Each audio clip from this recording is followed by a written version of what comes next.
I used to love to skate. It was my mode of transportation, and as I said before, when I went to Beach Fest and I saw, the opportunity of being able to, communicate with kids about the gospel through skateboarding, I thought, we got to go for it.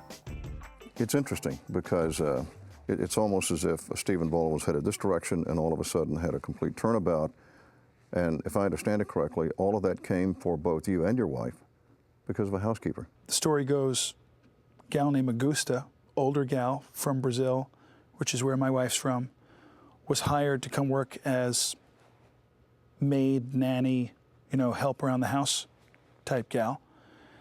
And right around the time of the birth of my first daughter, and this gal was singing about the Lord the whole first week she was working for us, and my wife, speaking the language of Portuguese, noticed this and asked her why she was singing so much about Jesus, and the lady burst out hysterically laughing.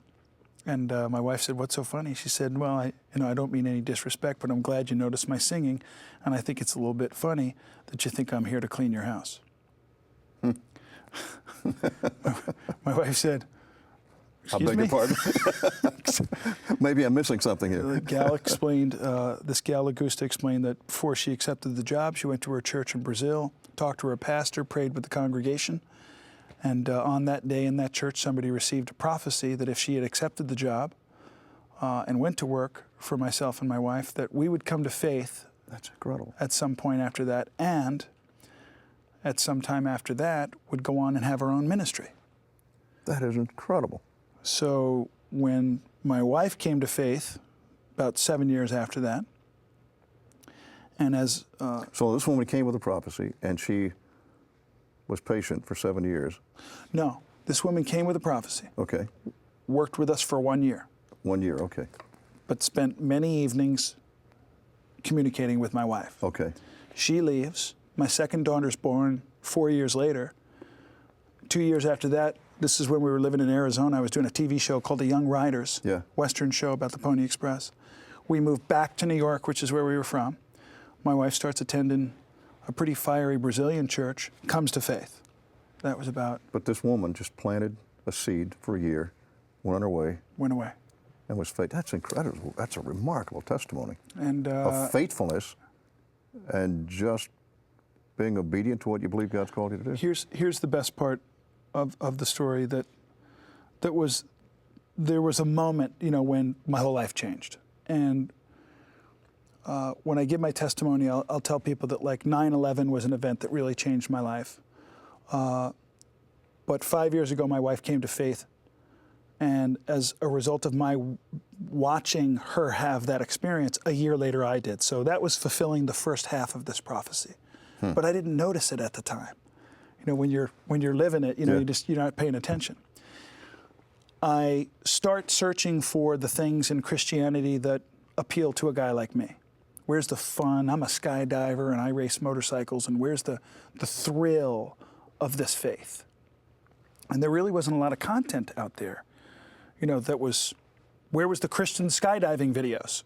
Where was the Christian MTV? Where was, this kind of stuff? And that led me to this Luis Palau Festival in March 2003 in Fort Lauderdale, Florida, where this was a Christian festival that was amazing, far more culturally relevant and contemporary than anything else I'd seen out there. And they had this little skate park that they were using to evangelize to the kids. And I went to Kevin Palau, Luis's son, in the middle of this festival. I said, "Hey, the festival's great. Toby Mac and all these other guys, and Third Day, and all that's kind of funky and fun. But that skate park, that is tapping into a subculture of youth that I think is bigger than you guys realize." That led to creating this Living It skate video. Now here's the weird part.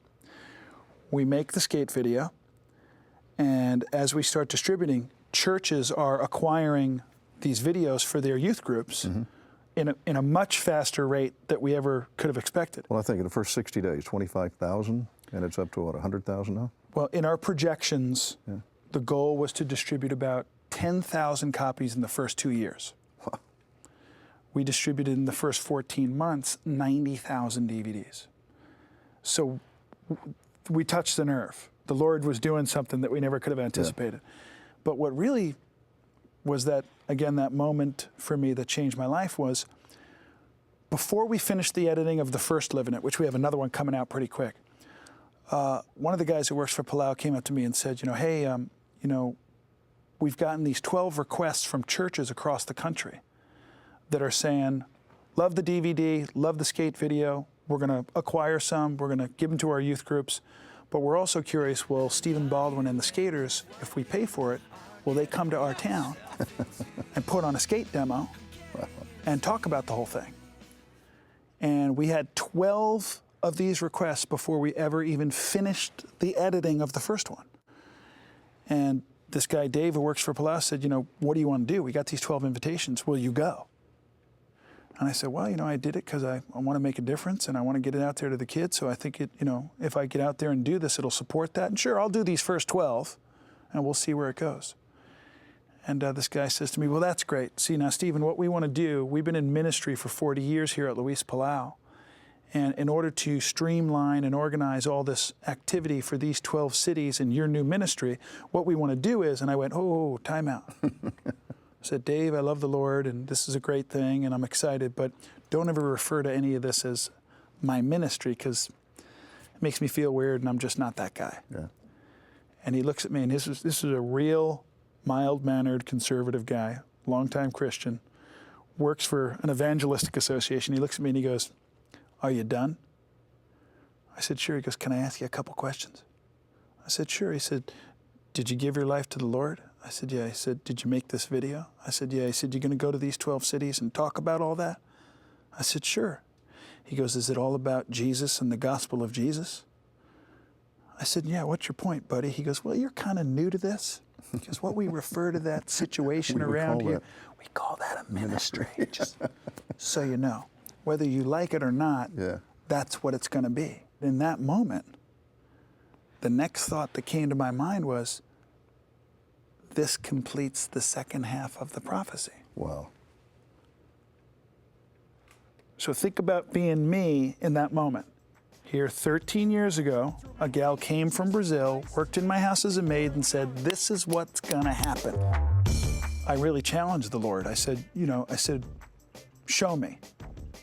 I said, show me, but show me in a radical way, because I'm a skydiver.